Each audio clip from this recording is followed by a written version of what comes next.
నా వీడియోస్ చూస్తూ, నా పెయిన్ అర్థం చేసుకొని, నాకు సపోర్ట్ చేసిన ప్రతి ఒక్కరికి థ్యాంక్ యూ సో మచ్. అలానే గత 6 వీడియోల నుంచి నేను ఒకటే అడుగుతున్నాను. మీ కుటుంబంలో గానీ, మీరు కానీ టాటా మోటార్స్ వల్ల ఏమైనా సఫర్ అయ్యారా? ఆ సర్వీస్ ఎలా జరిగింది? అని కామెంట్స్ రూపంలో తెలియజేయండి అంటే చాలామంది కామెంట్స్ ఇచ్చారండి. నేను దానికి కూడా చాలా హ్యాపీ ఫీల్ అవుతున్నాను. అంటే కామెంట్స్ ఇచ్చినందుకు హ్యాపీగా ఫీల్ అవుతున్నాను. కామెంట్స్‌లో ఉన్న మ్యాటర్ చదివితే చాలా బాధగా ఫీల్ అయ్యాను. చాలామందయితే టాటా మోటార్స్‌ని కొనొద్దు. తర్వాత టాటా మోటార్స్‌ని మీరెందుకు నమ్మారు? తర్వాత మీరు ఏఐ జనరేటెడ్ వీడియోస్ చేస్తున్నారా? రియల్ వీడియోసా? లేదంటే టాటా మోటార్స్‌ని బ్లేమ్ జేయడానికి మీకెవరైనా డబ్బులిచ్చారా? అని ఇలా కొన్ని క్వెషన్స్ అడుగుతున్నారు. కొన్ని పాజిటివ్ క్వెషన్స్ అడిగారు. అలానే కొన్ని నెగెటివ్ క్వెషన్స్ కూడా అడిగారు. బట్ అన్నిటికి నేను సమాధానం ఇచ్చుకుంటూనే వచ్చాను కామెంట్స్ రూపంలో. అది వాళ్ళకి ఎలా తీసుకున్నా గూడా నేనేం చేయలేను. నాకు నేను పడ్డాను గాబట్టి బాధ. ఆ బాధని నేను తెలియజేశానే తప్ప ఇంకేం లేదు. అండ్ నాకు టాటా మోటార్స్‌కి ఎలాంటివి గొడవలసలు లేవు. దాంట్లో కొన్ని కామెంట్స్ ఉన్నాయండి. చాలా బాగున్నాయి. ఇంట్రెస్టింగ్‌గా ఉన్నాయి కామెంట్స్. చాలామంది ఎంత సఫర్ అయ్యారు. నేను 2 ఇయర్స్‌లో ఇంత సఫర్ అయితే లాంగ్ బ్యాక్ నుంచి ఆ వెహికల్ తీసుకొని ఆ సర్వీస్ వల్ల ఇబ్బంది పడిన వాళ్ళు చాలామంది ఉన్నారని నాకు వీడియోస్ పెట్టిన తర్వాతే తెలిసింది. నేను నా ఛానల్ 8 ఇయర్స్ నుంచి రన్ చేస్తున్నానండి. 8, 9 ఇయర్స్ బ్యాక్ నుంచి రన్ చేస్తున్నాను. నేనెప్పుడూ ఇలాంటి వీడియోస్ ఎప్పుడూ చేయలేదు. సో, నా ప్రాణానికి సంబంధించిన విషయం అండి. అందుకని నేను వీడియోస్ చేస్తున్నానే తప్ప, ఇంకా నాకు టాటా మోటార్స్ అన్నా, వాళ్ళ సర్వీస్ అన్నా నాకంత పట్టింపులు గూడా లేవండి. చాలామంది యూట్యూబ్ ఛానల్స్ వాళ్ళున్నారు. కార్స్ రివ్యూ ఇస్తారు, ఫోన్స్ రివ్యూ ఇస్తారు. బట్ ఎప్పుడు ఆ సర్వీస్ ఎలా ప్రొవైడ్ చేస్తారని ఎవరు చెప్పరు. ఎందుకు చెప్పలేరో అది వాళ్ళకే తెలియాలి. నేను వాళ్ళని గూడా ఏం క్వెషన్ చేయట్లేదు. బట్ నాకు కలిగిన బాధ ఇంకే కుటుంబంలో ఇంకెవరు పడకూడదనే తప్ప, ఇంక దానికి మించిన నాకు ఎలాంటి ఆలోచనలు లేవండి. ఇప్పుడు ఒక్కొక్క కామెంట్‌ని స్క్రీన్ మీద డిస్‌ప్లే చేస్తూ, చదువుతూ ఆ కామెంట్‌కి ఆన్సర్ ఇద్దామండి. ఓకేనా? ఈ కస్టమర్ చాలా ఫన్నీ కస్టమర్ అండి. నిజంగా ఇతను టాటా మోటార్స్‌లో వర్క్ చేస్తున్నారో లేదో నాకైతే సీరియస్‌లీ తెలీదు.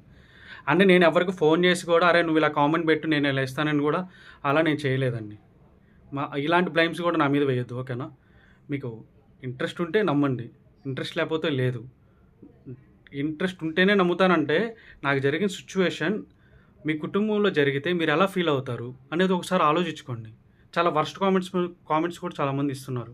దానికి నేనేం ఫీల్ అవ్వట్లేదు సీరియస్‌లీ. ఎందుకంటే అందరిది ఒక మైండ్ సెట్ కాదు గదా! వాళ్ళకి ఇంకొకలాగా అర్థమైతది. సో, అది నా ప్రాబ్లమ్ కాదు. అది వాళ్ళ ప్రాబ్లమ్. వాళ్ళ మైండ్ సెట్ ప్రాబ్లమ్. ఇప్పుడు ఈ కామెంట్ చెబుతానేనండి. నేను టాటా ఎంప్లాయీని. నేనే టాటా కార్‌ని తీసుకోలేదు. నువ్వెందుకు తీసుకున్నావు బ్రో అంట. మీరు టాటా ఎంప్లాయీస్ కాబట్టి, మీకక్కడ సర్వీస్ ఎలా ఉంటది, ఏంటి అన్నీ తెలుసు కాబట్టి, మీరు ఆ కార్స్ తీసుకోరు. మాకు ఆటిల గురించి ఏం తెలుస్తదండి? చెప్పండి. కొంతమందయితే టాటా కార్స్ మేము 8 ఇయర్స్ నుంచి వాడుతున్నాం. మాకు బెస్ట్ సర్వీస్ వచ్చిందని కూడా చెప్పిన వాళ్ళున్నారు. బట్ ఒక్కడికి సర్వీస్ ఇస్తే సరిపోతదా? వేల కార్లు అమ్ముతున్నారు గదండీ! వాళ్ళందరికి కూడా సర్వీస్ మంచిగానే ప్రొవైడ్ చేయాలి గదా! వాళ్ళవి గూడా ప్రాణాలే గదా! వాళ్ళు కట్టేది గూడా పైసలే గదా! ఇప్పుడు నా విషయమే తీసుకోండి. నాకసలు ఏం చేశారండి టాటా వాళ్ళు? ఫేక్ సర్వీస్ పే చేశారు. ఫేక్ సర్వీస్ మీద మనీ తీసుకున్నారు. నేను ఎలా పోయినా గూడా వాళ్ళకనవసరం. నేను టాటా సర్వీస్ తీసుకొని వెళ్ళిన తర్వాత 10 డేస్ టు 15 డేస్ నాకు టాటా సర్వీస్ దగ్గర నుంచి ఒక కాల్ గూడా రాలేదండి. కార్ తీసుకొనెళ్లారు గదా! మీకు ఎలా ఉంది సర్వీస్ అని ఒక్క కాల్ గూడా రాలేదు. ఇంకా అర్థం చేసుకోండి వాళ్ళ సర్వీస్ ఎలా ఉంటుందని. ఈ కామెంట్ అయితే చాలా బావుందండి. నిజంగా మీరు ఎంప్లాయీ అయితే టాటా వాళ్ళకి చెప్పండి. మీరు మాకు సర్వీస్ చేస్తున్నారు గదా! వచ్చే కస్టమర్స్‌కి కూడా బాగా చేయండి అని మీరు చెప్పండి. ఓకేనా? పేర్లన్నీ రివీల్ చేయబడలేదు. మీకక్కడ ఆల్రెడీ కనబడుతుంటది కాబట్టి మీరే చూడొచ్చు. ఈ కామెంట్ అయితే మరీ అండి. ఆంధ్ర, తెలంగాణ కాదండి. Mumbai. Direct Mumbai main branch. Mumbai నా ఫ్రెండ్స్ కూడా టాటా వాళ్ళు మంచి ఆఫర్ ఇస్తున్నారని తీసుకున్నారు. బట్ సర్వీస్ చాలా ఘోరంగా అనిపిచ్చి కంప్లెయింట్ చేశారు. సో, ఆల్ ఓవర్ సర్వీస్ ఇలానే ఉంది. ఇంకేం చేస్తామండి చెప్పండి?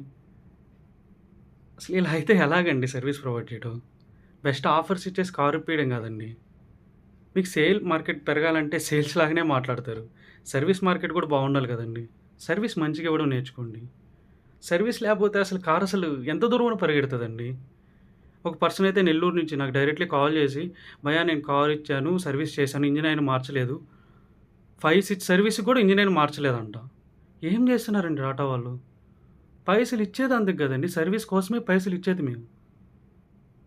అలాంటప్పుడు ఎలా అండి ఇలా చేస్తున్నారు? కొంచెమైనా అనిపియట్లేదా మీకు? అబ్బా! దారుణమండి. అసలు ఇంతింత దారుణాలు ఎలా చేయబుద్ధవుతుందండి మీకు? 'అపరిచిత'లో ఒక డైలాగ్ ఉంటది గదా! ఒక్కొక్కడు పావలా దొంగిలిస్తే అది పెద్ద తప్పా కాదా అని. అలానేనండి సర్వీస్ వాళ్ళు ఇంతమంది దగ్గర ఇంతింత డబ్బులు గుంజేస్తే టాటా మోటార్స్ గ్రోత్ ఎక్కడికో వెళ్ళక ఇంకేం చేస్తదండి? ఛ! ఇంకో కామెంట్‌కెళ్దామండి. ఈ కామెంట్ ఏం చెప్తున్నారంటే, టాటా వాళ్ళకి సిగ్గు, శరం అనేటివి అసలు ఏమీ ఉండవు. హుండై అండ్ హోండా వాళ్ళ దగ్గర నుంచి చూసి నేర్చుకోండి అని పెట్టారు. ఏమోనండి నాకైతే హుండై అండ్ హోండా తెలీదు. వాళ్ళు యూజ్ చేస్తున్నారేమో వాళ్ళు అందుకని అంత పర్ఫెక్ట్‌గా కామెంట్ చేశారు. నా దగ్గర ఉన్నది టాటా కార్ అండి. నేను టాటా చేయలేను. ఎందుకంటే నాకు ఆ రైట్ లేదు. ఎందుకంటే ఆటిల వల్ల నాకు ఎలాంటి ఇబ్బంది కలగలేదు. నాకు జరిగింది టాటా మోటార్స్ దగ్గర నుంచి తప్ప, నేను ఓన్లీ టాటా మోటార్స్ గురించి ఒక్కటే మాట్లాడగలను. బట్ ఈళ్ళు ఇంత ఇంత గన్ షాట్‌గా చెప్తున్నారంటే నమ్మొచ్చేమో మేబీ. ఈ పాయింట్ కూడా వాలిడ్‌గానే ఉంది. హుండైని అండ్ హోండాని నమ్ముకోవచ్చు. టాటా కాని నమ్ముకునే కన్నా అని. నైస్. ఇంకో కామెంట్‌కెళ్తే ఇతను ఇంకా నాకు సూపరు. అంటే ఎలా చెప్పాలి? నాకు పని చేశారనమాట. ప్రీ డెలివరీ ఇన్స్పెక్షన్ చేసిన తరువాత డెలివరీ తీసుకోవాలన్నా కంగారు పడ్డారంట. బ్రో ఇప్పుడు ఒకటి నేను ఇన్స్పెక్షన్‌కి తీసుకొనెళ్ళాను. ఫస్ట్ టైమ్ తీసుకొనెళ్ళా, సెకండ్ టైమ్ తీసుకొనెళ్ళా, థర్డ్ టైమ్ తీసుకొనెళ్ళా, ఫోర్త్ టైమ్ తీసుకొనెళ్ళా. ఇలా ఇన్స్పెక్షన్‌కి తీసుకొనొచ్చినోడికి నేను డబ్బులియ్యాలా? కార్ సర్వీస్ చేసినందుకు డబ్బులియ్యాలా? సరే ఇప్పుడు ప్రతిసారి ఇన్స్పెక్షన్‌కి తీసుకొనెళ్ళాలంటే ఎలా పాసిబుల్ అయిద్ది చెప్పు? సరే వాళ్ళు నేను ప్రతిసారి ఇన్స్పెక్షన్‌కి తీసుకొనొస్తున్నానని చెప్పి 5-6 టైమ్స్ తీసుకొనొస్తున్నానని చెప్పి నాకు బాగానే ఇచ్చారనుకో, సెవెంత్ టైమ్ మనమందరం హ్యూమన్ బీయింగ్స్ కదా! జస్ట్ ఆలోచించు. సెవెంత్ టైమ్ ఇంక మళ్ళీ ఇన్స్పెక్షన్‌కి తీసుకొనెళ్ళగలమా? నాకు మంచిగానే ప్రొవైడ్ చేస్తున్నారు కదా! ఇన్స్పెక్షన్‌కి తీసుకొనొచ్చి మళ్ళీ ఆళ్ళకి ఎందుకు పే చేయాలి? ఎందుకు డబ్బులు వేస్టు? నేనేమన్నా కోటీశ్వరునా? అని క్వెషన్ మళ్ళీ మీ మనసు మిమ్మల్నే అడుగుతుంది. అప్పుడేం సమాధానం చెప్తారు దానికి? చెప్పండి. సో, ఇన్స్పెక్షన్ అనేది రైటే. ప్రతిసారి తీసుకొని వెళ్ళాలంటే అది పాసిబుల్ కాదు గదా! ఏ మనిషికైనా సరే. ఇంకా మనిషి మీద నమ్మకమే ఉంది బ్రో.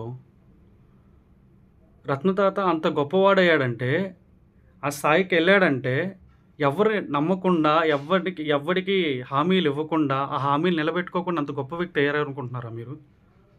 లేదు గదా! అసలు అసలు ఎలాంటి కామెంట్ బ్రో ఇది? కామెంట్ మంచిదే. నేను దాన్నేం కాదనట్లేదు. బట్ ఎన్ని సార్లు నేను తీసుకొనెళ్ళాలి? ప్రతిసారి నేను తీసుకొని వెళ్ళాల్సిందేనా? అనేది నా క్వెషన్ అంతే.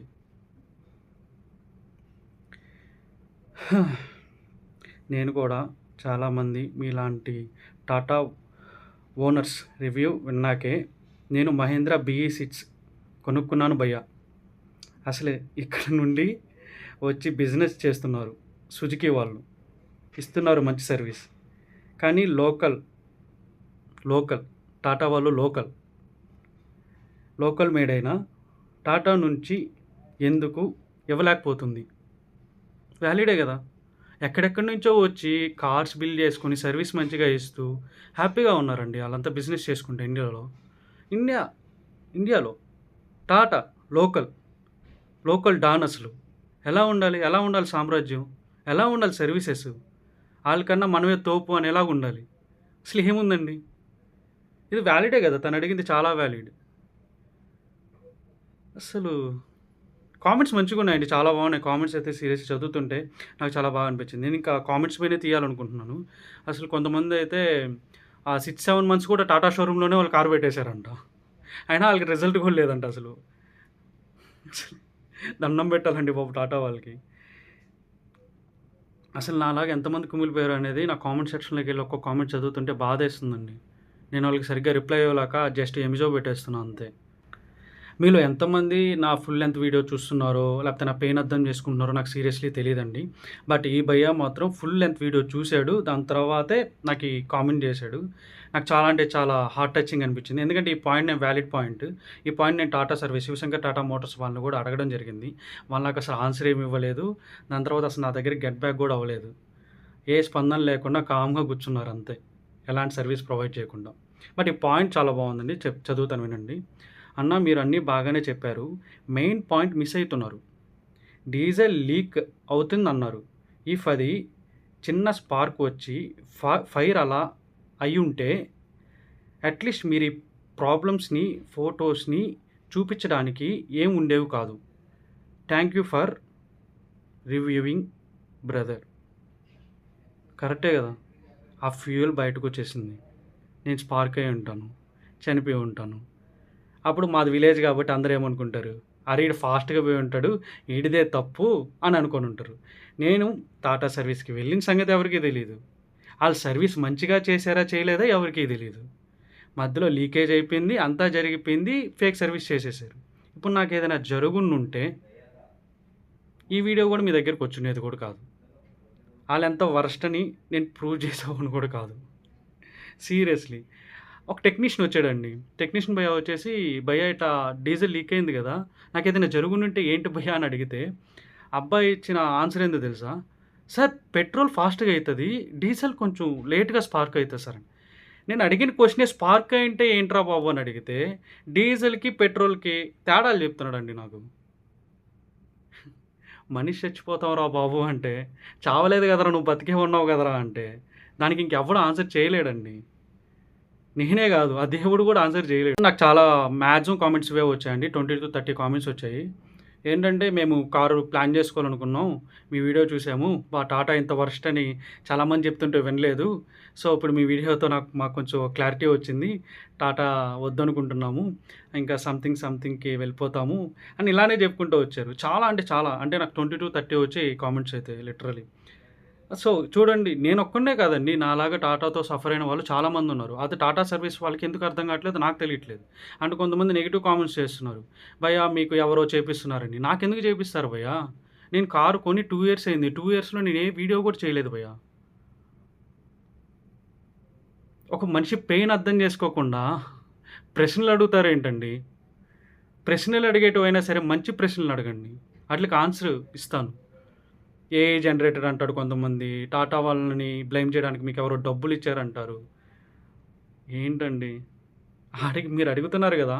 మీకెవరైనా డబ్బులిస్తే మీరు మారిపోతారేమో. నేను దాన్ని యాక్సెప్ట్ చేసుకుంటా. మీరిలాంటి వీడియోస్ చేస్తారేమో. ఓకే. ఫైన్. నేను అలా చేయనండి. నాకేమొస్తది చెప్పండి? వాళ్ళ మీద బురదేస్తే నాకేమొస్తది? ఆళ్ళు నాకు మంచిగా సర్వీస్ చేసేసుంటే నేను కామ్‌గా ఇంటికెళ్ళి మా పేరెంట్స్‌తో హ్యాపీగా ఎంజాయ్ చేసుకొని మళ్ళీ హైదరాబాద్‌కొచ్చి నా బతికేదో నేను బతికేవాడిని. అలాంటిదేం లేకుండా ముందు ప్రెషరైజ్ తెచ్చేశారు. డిస్టర్బెన్స్ అయిపోయింది మైండు. రిలాక్సేషన్ లేదు. ఎక్కువ థింకింగు. అసలెందుకు ఈ కారు కొన్నానా అనే మైండ్‌లో ఒక థాట్ ఉండిపోయింది. ఎవరడిగినా గూడా అందరికి నేను సమాధానం చెప్పుకోవాల్సొస్తుంది. దీనికన్నిటికి కారణం ఎవరు? టాటా మోటార్స్ సర్వీసే గదా! నా లైఫ్ ఒక పాత్‌లో ఒక మంచి వేలోనే మంచిగానే వెళ్తుండిందండి. ఈ కారు కొన్నప్పటి నుంచే నాకెక్కువ టైమ్ లాస్ అయిపోయింది సీరియస్‌లీ చెప్పాలంటే. ఈ పాయింట్స్ ఎందుకు మీకందరికి గుర్తురావు? ఎంతసేపటికి మేము చేసిందే తప్పు, మేము చేసిందే తప్పు, మేము చేసిందే తప్పు. అంతే. నన్ను ఒక భయ్యా ఒక క్వెషన్ అడిగాడు భయ్యా. ఆ భయ్యా ఎన్ని అకౌంట్స్ నుంచి పెట్టాడో నాకు తెలీదు. చాలా అకౌంట్స్ నుంచి సేమ్ క్వెషన్ అడిగాడు. బట్ అది నేను ఉంచలేదు. చాలా అంటే చాలా బాధేసేలాగా అడిగాడు. బట్ దాంట్లో ఒక క్వెషన్ అడిగాడు. ఆ క్వెషన్ ఏందంటే, "నువ్వు ఫేక్‌గా క్రియేట్ చేస్తున్నావు టాటా మోటార్స్ మీద. ఫేక్ ఐడీస్ జనరేట్ చేస్తున్నావు. ఫేక్ బిల్స్ అన్నీ జనరేట్ చేస్తున్నావు. ఎందుకిలా చేస్తున్నావు?" అని అడిగాడు. భయ్యా నేను నీకు చెప్పేదొకటే. నేను ఫేక్. ఓకే. ఒప్పుకుంటా. నేను ఇప్పుడు నీ స్క్రీన్ మీద శివశంకర్ టాటా మోటార్స్ ఫ్రమ్ నెల్లూరు అనే వాళ్ళ బ్రాంచ్ వాళ్ళది ఫోన్ నెంబర్ డిస్‌ప్లే చేస్తా. ఓకేనా? డైరెక్ట్‌గా ఆళ్ళకి కాల్ చెయి. కాల్ చేసి Katta Uday Kumar from Lakshmakka Kandriga. Tata Altroz SZ plus 5052 vehicle number. TG09B 5052 vehicle number. ఆ వెహికల్ మీ కాడికొచ్చిందా? మీరెలా సర్వీస్ ప్రొవైడ్ చేశారు? అని ఒకసారి అడగండి. అబ్బాయి మీతో ఎలా ఉండేవాడు? ఇది గూడా అడగండి. దాని తర్వాత నేను ఫేక్ అని చెప్పి నేను నమ్ముతా. ఫేక్‌గా క్రియేట్ చేసిన అవసరం నాకేముంది భయ్యా? నా లైఫ్‌లో నేను బిజీగా ఉంటే, ఆళ్ళ లైఫ్‌తో నాకేం పని? నాకు టాటా వాళ్ళంటే నాకేం తెలుసు బే? నేను కారు కొనేంత వరకు నాకు టాటాతో నాకసలు ఏం బాండింగ్ ఉంది? 2 ఇయర్స్ నుంచి నడుపుతున్నానండి బండి. 2 ఇయర్స్ నుంచి నాకిదే లొల్లి. సర్వీస్ సెంటర్‌కెళ్ళడం, మనసు విరిగిపోవడం. నేనేం మాట్లాడకపోవడమే తప్పంటున్నారు కొంతమంది కామెంట్స్‌లో. మాట్లాడిన ఏంటి యూజ్ అండి? నోరేసుకొని అరిచేసినంత మాత్రాన నాకేదైనా ప్రాఫిట్ జరిగిపోతదా? అంటే అమాయకుడు బతకలేడా ఈ సొసైటీలో? నోరేసుకొని మాట్లాడేవాడే బతుకుతాడా? ఎలా ఇస్తారండి అలాంటి కామెంట్స్? నా తప్పంట. నా బ్లేమింగ్ అంట. హర్రీ బరీగా కొనేసానంట. నే మా ఫ్యామిలీ వాళ్ళు షో ఆఫ్ చేస్తున్నారంటే, నేను షో ఆఫ్ చేయడానికి కారు కొన్నానంటున్నారు. మా మమ్మీ, డ్యాడీ కోసమే నేను కారు కొన్నానండి. షో ఆఫ్ కోసం కాదు. మా ఇంట్లో మా మమ్మీ, డ్యాడీకి హెల్త్ బాలేనప్పుడు మా రిలేటివ్స్‌ని వెళ్ళి, "కొంచెం కార్ ఇస్తారా? డాక్టర్ దాకా, హాస్పిటల్ దాకా వెళ్ళేసొస్తామంటే, కారు బిజీ ఉంది. అయినా మీకెందుకివ్వాలి కారు? పైసలున్నాయి గదా! కొనుక్కోండి." ఎవరి ప్రాబ్లమ్స్ ఆళ్ళకుంటాయండి. ప్రాబ్లమ్స్ కొంచెం క్యూర్ అయిపోయిన తర్వాత ఎవరైనా సరే ఆహ్, పర్సనల్‌గా యూజ్ అయ్యేటివి ఎవరైనా కొనుక్కుంటారు ఇన్వెస్ట్‌మెంట్ జేసి. దాంట్లో ఏం ప్రాబ్లమ్ లేదు. బట్ వాళ్ళు మాట్లాడిన చులకన ఆన్సర్స్‌కే మాకు బాధేసింది. సో, అందుకనే నేను కారు తీసుకున్నానండి. హర్రీ బర్రీగా ఏం తీసుకోలేదు. ఆలోచించే తీసుకున్నాను. తీసుకున్న తర్వాత మీరిచ్చే కామెంట్స్, వాల్యుబుల్ కామెంట్స్ చూసాక నాకు దిమ్మ తిరిగిపోతుందసలు. పెయిన్ అర్థం చేసుకోండండి. ఆ ప్రాబ్లమ్ క్యూర్ అవ్వడానికి ఏదైనా కామెంట్స్ ఇవ్వండి. మీ లైఫ్‌లో ఇలాంటి సంఘటనలేమైనా జరుగుంటే ఆటిల గురించి కామెంట్స్‌లో తెలియజేయండి. ఈ వీడియోని అందరికి రీచ్ అయ్యేలాగా చేయండి. దీంట్లో నేను ఎలాంటి స్వార్థంగా నేనేం ఆలోచించి చెప్పట్లేదండి. అందరూ బావుండాలి. సర్వీస్ సెంటర్స్ కూడా మంచిగా సర్వీస్ చేయాలి. ఇంకా కొత్త కారులు రావాలండి. కొత్తగా డెవలప్ అవ్వాలి. అన్నీ కొత్తగా ఉండాలి. ఇలా డొక్కులాగా ఉండకూడదు. నేనన్నీ నేనంతా అందరి కోసం ఆలోచిస్తుంటే, అందరూ నేనేదో సెల్ఫిష్‌గా మాట్లాడుతున్నట్టు కొంతమంది నా మీద కామెంట్స్ చేస్తున్నారు. యాహ్! ఓకే. ఫైన్. మీ కామెంట్స్ వల్ల నాకేమి ఇబ్బందేం కలగదు. బట్ ఒకరిననే ముందు మనకనే రోజు సేమ్ అలాంటి రోజొస్తే ఎలా ఉంటది అని ఆలోచించండి. సేమ్ మీరేసిన కామెంట్ ఇంకొక వ్యక్తి మీ మీ మీద మీ ఫ్యామిలీ మీద వేస్తే మీకెలా ఉంటదో ఆలోచించండి. అదొక్కటైతే నేను చెప్పగలను. మీ నెగెటివ్ కామెంట్స్ వల్ల నాకేదో ఇబ్బంది జరిగిపోతుందేం లేదు. జస్ట్ చూసి కామ్‌గా అయిపోతాను. చూసిన తర్వాత మైండ్ ఊరికే దాన్ని రికాల్ చేస్తదండి ఆ వర్డ్స్ అన్నిటిని. నేను అదొక్కటే చెప్పగలను కూడా. టాటా మోటార్స్ వాళ్ళకి కూడా నేను చెప్పాలనుకునేది ఒక్కటేనండి. దయచేసి మంచి సర్వీస్ ప్రొవైడ్ చేయండి. నాకు మిగతా కార్స్ మీద చెప్పడానికి అధికారం లేదు. ఎందుకంటే నాకు ఆ కార్ల గురించి ఏం తెలీదు. ఎందుకంటే నేను కొనింది టాటా కార్. సో, నేను ఎఫెక్ట్ అయింది టాటా కార్స్ వల్ల. నేను ఫైట్ చేయాలనుకుంటే టాటా కార్స్ మీదే ఫైట్ చేయగలను. మిగతా వాళ్ళు నాకెన్ని కామెంట్స్ చేసినా ఆహ్, అది బాగాలేదు, ఇది బాగాలేదన్నా కూడా నేను రియాక్ట్ అవ్వలేను. ఎందుకంటే నాకు ఆ రైట్ లేదు. నేను ఇబ్బంది పడింది, నేను సఫర్ అయింది టాటా కార్స్ వల్లే కాబట్టి నేను టాటా కార్స్ కోసం ఎంత దూరమైనా ఫైట్ చేయగలను. నాకాడ అన్ని ప్రూఫ్స్ ఉన్నాయి కాబట్టి ఫైట్ చేయగలుగుతున్నా. నాకు అయన్నీ లేకపోతే నథింగ్ నేను గూడా. నన్ను గూడా అసలు ఎవరు దేకరు. ఇన్ని వీడియోస్ చేసి ప్రూఫ్స్ పెట్టినా గూడా నేను ఫేక్ అంటున్నారు. ఇంకేం జెప్పాలి? ఇంక నా పెయిన్ గూడా ఫేకేనేమో చాలా మందికి అనిపిస్తుంది. నోరు ఎత్తి మాట్లాడు బ్రో అంట. నేను వీడియో మీ అందరి ముందుకొచ్చి నోరెత్తే గదా మాట్లాడుతున్నా. సో, మీరు నాకేమిస్తున్నారు రెస్పెక్ట్. ఆలోచించండి బ్రో. వీడియో చూసే వాళ్ళని అడిగేది ఒక్కటే. అందరికి స్ప్రెడ్ చేయండి ఈ వీడియోని. వైరల్ అవ్వాలని కాదు. అందరూ చూడాలి. ఆళ్ళింట్లో అందరూ గూడా మంచి కార్లు కొనుక్కోవాలి. అండ్ ఈ వీడియో టాటా దాకైనా రీచ్ అయితే, టాటా మోటార్స్ దాకైనా రీచ్ అయితే, ఆళ్ళు గూడా మంచి సర్వీస్ ప్రొవైడ్ చేయాలని కోరుకుంటున్నాను. అందరూ బాగుండాలి బ్రో. అదే నా స్వార్థం. ప్రతి ఇంట్లో బాగుండాలి. అది నా స్వార్థం. బాధలు కొన్నే ఉంటాయి బ్రో దేవుడిచ్చినటివి. మనమే ఎక్కువ క్రియేట్ చేసుకుంటాం. మనం క్రియేట్ చేసుకున్నటివి అయినటివి మనం పెయిన్ అనుభవిస్తూ ఉంటే, మళ్ళీ ఇలాంటివన్నీ వచ్చి ఇంకా ఎక్కువ డిస్టర్బ్ చేసేస్తాయి లైఫ్‌ని. ఇంక రాబోయే వీడియోలో నాకొచ్చిన అద్భుతమైన కామెంట్స్‌ని మళ్ళీ మీ ముందుకు తీసుకొనొస్తాను. చాలా బాగున్నాయి కామెంట్స్. దాంట్లో 4, 5 కామెంట్స్ అయితే వాళ్ళు స్టార్టింగ్ కొన్నప్పటి నుంచి టాటా కార్స్‌ని ఇప్పుడు దాకా ఎంత సఫర్ అయ్యారనే ఒక కామెంట్ రాసారండి చాలామంది. అసలు నాకు చదువుతుంటే చాలా బాధేసిందసలు. అసలు ఎందుకిలా చేస్తున్నారు? పే ఇచ్చేటప్పుడు గూడా ఆటిలికి మంచి పార్ట్స్ ఎందుకు ప్రొవైడ్ చేయలేకపోతున్నారు ఈ టాటా సర్వీస్ వాళ్ళు? నాకెంతోమంది సజెస్ట్ చేశారండి టాటాను కొనొద్దని. బట్ నాకు ఆ టైంలో అలా అనిపిచ్చింది. టాటా బావుంటది. బిల్డ్ క్వాలిటీ బావుంటది. సర్వీస్ కూడా బావుంటది. నాకెంతమంది సజెస్ట్ చేసినా నాకేం అనిపిచ్చలేదు. అంతే గదా! రాత రాసిన భగవంతుడు దానికి ఎఫెక్ట్ అయ్యేలాగే చేశాడు. సో, దీనివల్ల నేను ఎఫెక్ట్ అవ్వాల్సొచ్చింది. థాంక్స్ అండి. ఓపికగా వీడియో చూసినందుకు. అలానే షేర్ చేయండి మాక్సిమం అందరికి. టాటా కార్స్ ఉన్న వాళ్ళు మాత్రం డామ్ షూర్‌గా కామెంట్ సెక్షన్ యూజ్ చేసుకోండి. అలానే మిగతా కార్లు యూజ్ చేసే వాళ్ళు కూడా మీ సర్వీస్ ఎలా ఉందో నా కామెంట్స్ రూపంలో తెలియచేయండి. సో, మిగతా వాళ్ళందరికీ తెలుస్తది. అండ్ యూట్యూబ్‌లో చాలామంది రివ్యూస్ ఇస్తుంటారు. కార్స్, ఫోన్స్ ఇవి, అవి ఇవని. ఆళ్ళకి కూడా నేను అడుగుతున్న ఒకటే రిక్వెస్ట్ అండి. కార్స్ బ్రాండ్స్ బాగున్నాయని చెప్పడం, మెటల్ బాగుంది, ఇంజిన్ బాగుందని చెప్పడం గొప్ప విషయం కాదు. సర్వీస్ సెంటర్‌లు ఏవి బాగున్నాయని చెప్పడం కూడా గొప్ప విషయమే. నేను ఇంకా మాక్సిమం కుదిరితే ఇంక నెక్స్ట్ వీడియోస్ నుంచి కామెంట్ సెక్షన్ అయిపోయిన తర్వాత లైవ్‌లో ఒక్కొక్క షోరూమ్‌కి వెళ్ళి, అక్కడ సర్వీస్ అయిన వాళ్ళ దగ్గరికి వెళ్ళి ఒక్కొక్క వీడియో నేనే షేర్ చేస్తాను అందరికీ. మాక్సిమం నాకున్న టైంలో కాస్త సమయంలోనే. ఓకేనా? Thank you so much. అందరూ బాగుండాలండి. సర్వీస్ ఇస్తే అందరూ